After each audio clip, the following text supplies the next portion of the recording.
Hey guys, welcome back to the channel. August 1st today, up bright and early, trying to get a little bit of cool air in the shop here. We've been in the high 90s for the last few days again. Way too hot for this old fat guy. So anyhow, I'm back to working on the 35 Chevy. I've been putting this off for quite a while. It's been in the shop for going on close a year. I've started on it a couple times and then other projects have come along. I started on this piece here.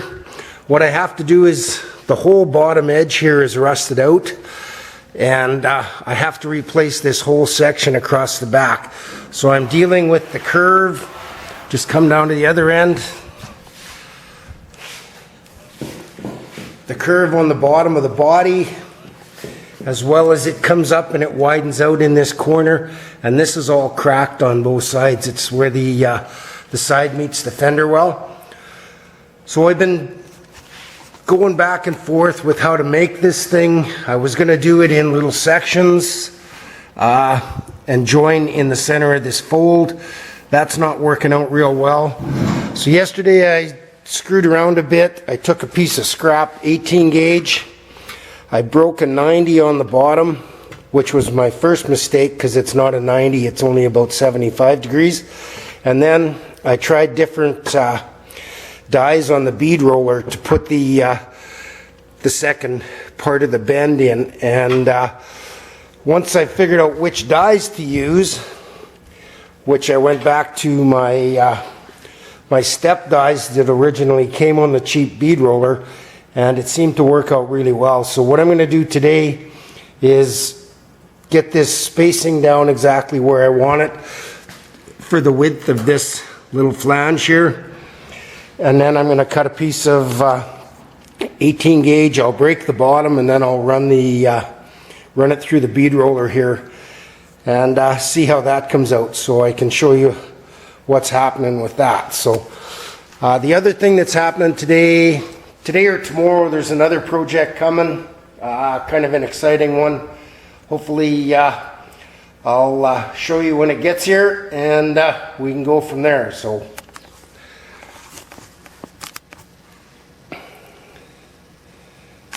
okay guys, so I've got the bead roller dies all set up. I have the distance between the two pieces is gives me the length of the flange here, or this bead line.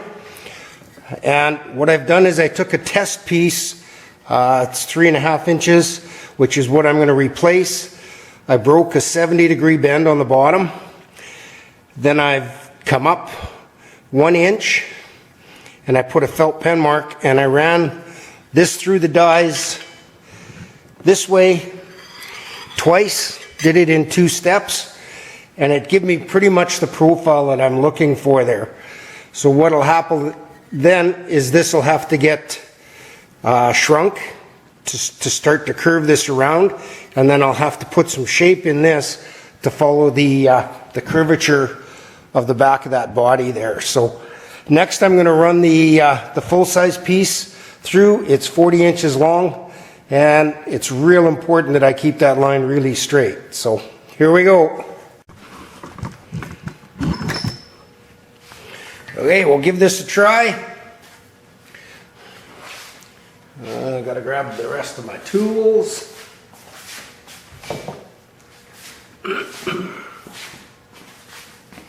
Try not to bang into you here. So what I have to do is run this felt pen line right down the edge of this top.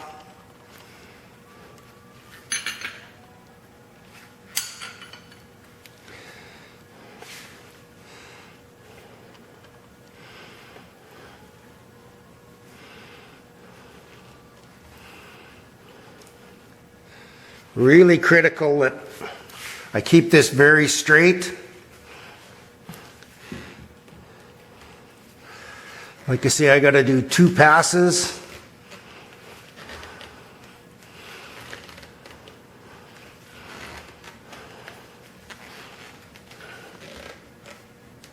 think I might need some more light.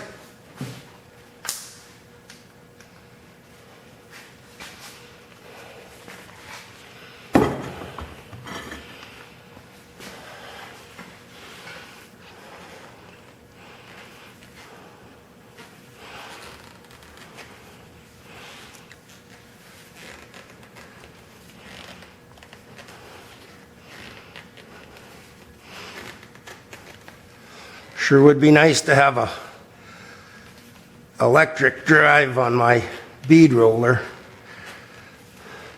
One of these days I'm going to get time to build one from Carl Fisher's plans from Make It Custom channel.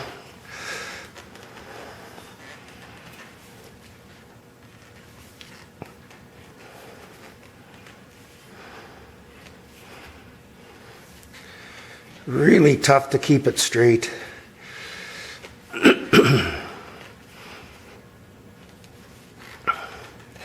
When you have a straight line this long, any deviations show up really bad.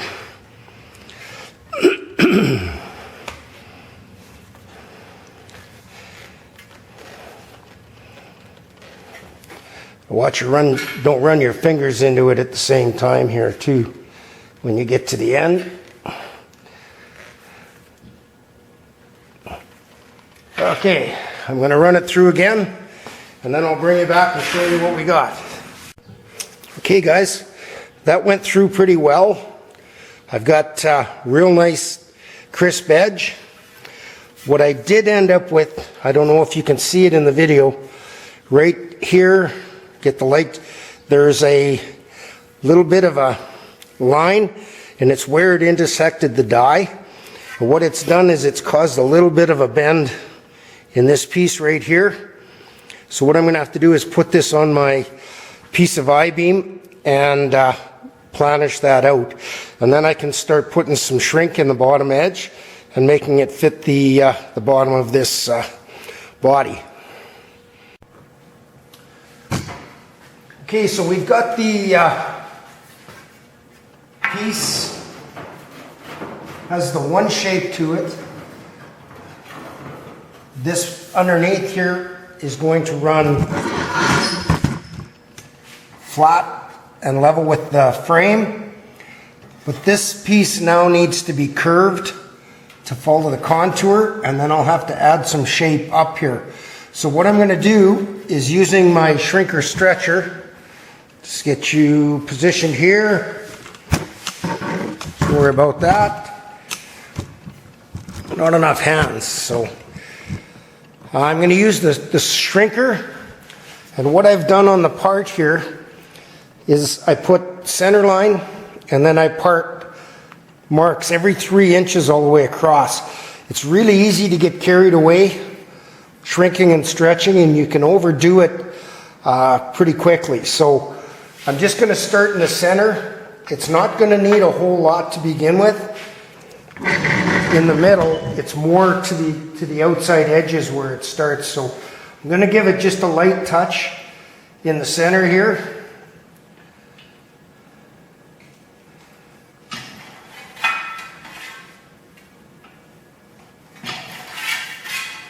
I'm not pressing very hard at all on this.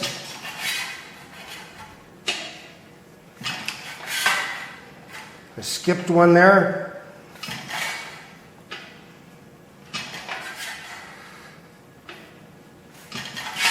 I'm going to do the same going the other way.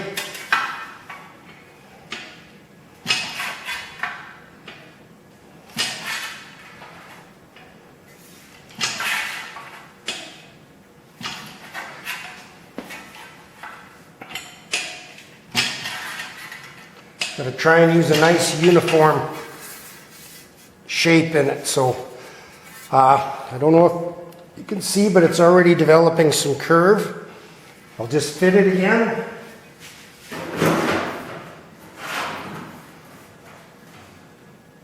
It's really close in the center.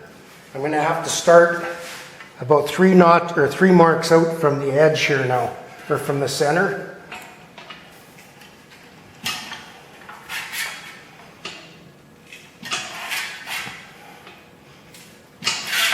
Nice thing about it, if you go a little bit too far on a shrink, you can go over to the stretcher side and stretch it back out.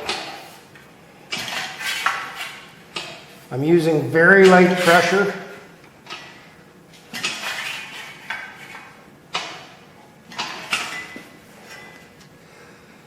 It's developed quite a curve now.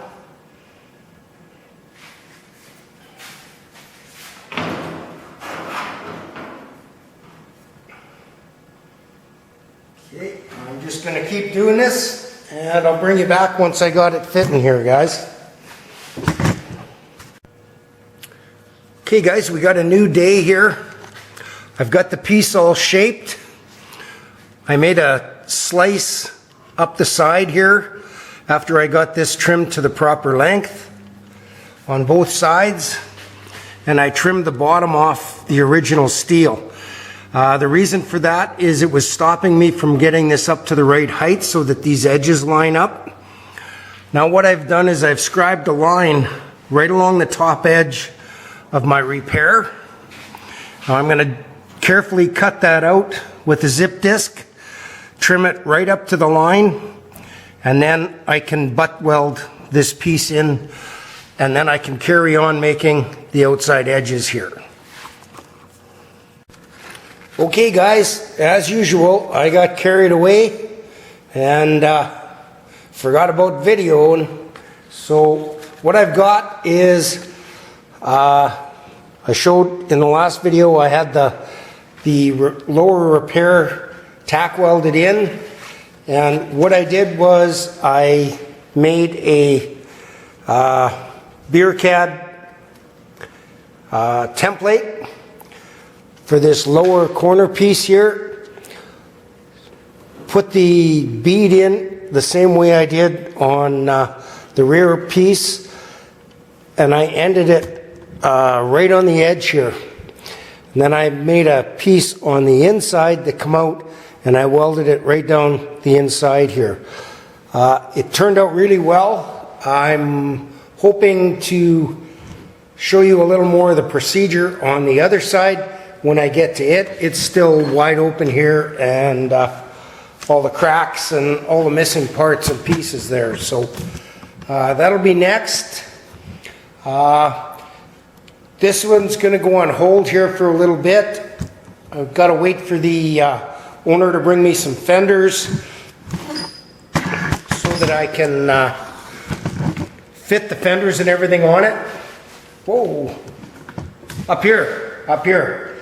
And make sure that they're going to fit in the openings at the back there. So what I've got coming is another hot rod. I got to do a firewall in it, and turtle deck over top of the gas tank behind the seat. All I'm going to tell you is it's short. It's going to weigh about 1900 pounds, and it's got a big block Chevy in it for power. So it should be here later this afternoon. I'll take some pictures and some video and keep you guys up to speed on that.